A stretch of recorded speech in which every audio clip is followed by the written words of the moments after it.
Assalamualaikum warahmatullahi wabarakatuh. Kembali lagi dengan saya Muhammad Dandi Asyirik. Pada video kali ini saya akan melanjutkan materi tentang mengidentifikasi jenis tumbuhan yang dilindungi. Tapi sebelum saya melanjutkan materinya, tolong di like, comment, and subscribe. Thank you. Berikut adalah jelasannya. Suku Nepenthaceae. Ciri-ciri suku Nepenthaceae ialah tumbuhan ini diklasifikasikan sebagai tumbuhan karnivora karena memangsa serangga.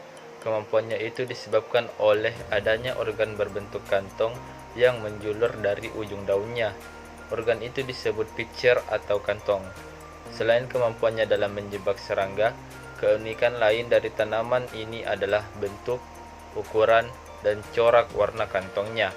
Secara keseluruhan, tumbuhan ini memiliki 5 bentuk kantong, yaitu bentuk tempayan, bulat, telur atau oval, silinder, corong, dan pinggang. Berikut adalah contoh jenis kantong semar atau gambarnya.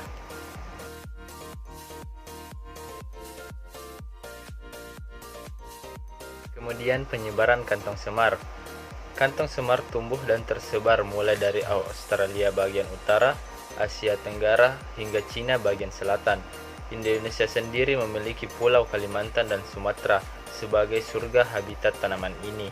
Dari 64 jenis yang hidup di Indonesia, 32 jenis diketahui terdapat di Borneo sebagai pusat penyebaran kantong semar. Pulau Sumatera menempati urutan kedua dengan 29 jenis yang sudah berhasil diidentifikasi. Keragaman jenis kantong semar di pulau lainnya belum diketahui secara pasti. Namun berdasarkan hasil penelusuran spesimen herbarium di Herbarium Bogoriense Bogor, ditemukan bahwa di Sulawesi minimum 10 jenis, Papua 9 jenis, Maluku 4 jenis, dan Jawa 2 jenis. Selanjutnya habitat kantong semar.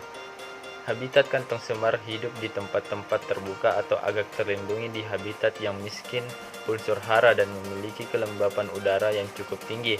Tanaman ini bisa hidup di hutan hujan tropik dataran rendah, hutan pegunungan, hutan gambut, hutan kerangas, gunung kapur, dan padang savana. Berdasarkan ketinggian tempat tumbuhnya kantong semar kemudian dibagi menjadi 3 kelompok, yaitu kantong semar dataran rendah, menengah, dan dataran tinggi. Jenis dari suku ini ialah Nepenthes truncata. Deskripsi dan ciri Nepenthes truncata ialah tanaman Nepenthes truncata yang mempunyai bahasa Latin truncatus atau tropical pitcher plant, termasuk dalam tumbuhan tanaman karnivora atau tanaman pemakan daging. Di Indonesia, tanaman ini disebut dengan nama kantong semar. Spesies tanaman ini aslinya atau endemik berasal dari Pulau Mindanao, Filipina. Tumbuhan ini mempunyai ciri kantong di ujung daunnya, di mana kantong tersebut merupakan daun yang mengalami evolusi yang berfungsi sebagai kantong perangkap atau pitcher trap untuk menjebak serangga, bekicot, bahkan tikus. Karena banyak tikus yang terperangkap oleh tumbuhan ini, maka Nepenthes truncata sering disebut dengan tumbuhan doyan makan tikus. Nepenthes truncata mendapatkan nutrisi dari bangkai hewan yang terjebak dalam kantong daun.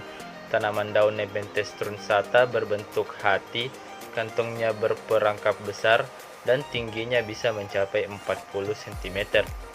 Selanjutnya suku Orchidaceae. Ciri-ciri suku Orchidaceae ialah suku ini cenderung mempunyai organ-organ yang sukulen atau berdaging, tidak tipis dengan kandungan air yang tinggi, karena ia bisa hidup pada situasi ketersediaan air yang rendah. Air didapatkan dari hujan, embun, atau uap air di udara. Anggrek tidak ditemukan di gurun dikarenakan perakarannya tidak intensif. Anggrek biasa ditemukan di alam sebagai tumbuhan lantai rimba atau di bawah naungan. Anggrek memiliki akar yang berjenis akar serabut. Kemudian batang anggrek beruas-ruas, dan daun anggrek umumnya oval memanjang dengan tulang daun memanjang juga. Khas daunnya monokotil. Daun bisa juga menebal serta berperan sebagai penyimpan air. Dan selanjutnya bunga anggrek tersusun majemuk. Nampak dari tangkai bunga yang memanjang, nampak dari ketiak daun. Bunganya simetri bilateral. Helaian kelopak bunga umumnya berwarna serupa dengan mahkota bunga. Satu helai mahkota bunga termodifikasi membentuk sejenis lidah yang membuat perlindungan satu susunan aksesori yang membawa benang sari serta putik. Benang sari mempunyai tangkai amat pendek dengan dua kepala sari berupa cakram kecil, serta terlindungi oleh susunan kecil yang perlu dibuka oleh serangga penyerbuk, serta membawa serbuk sari ke mulut putik. Tanpa pertolongan organisme penyerbuk, tak lagi berlangsung penyerbukan. Mungkin hanya itu yang saya bisa jelaskan.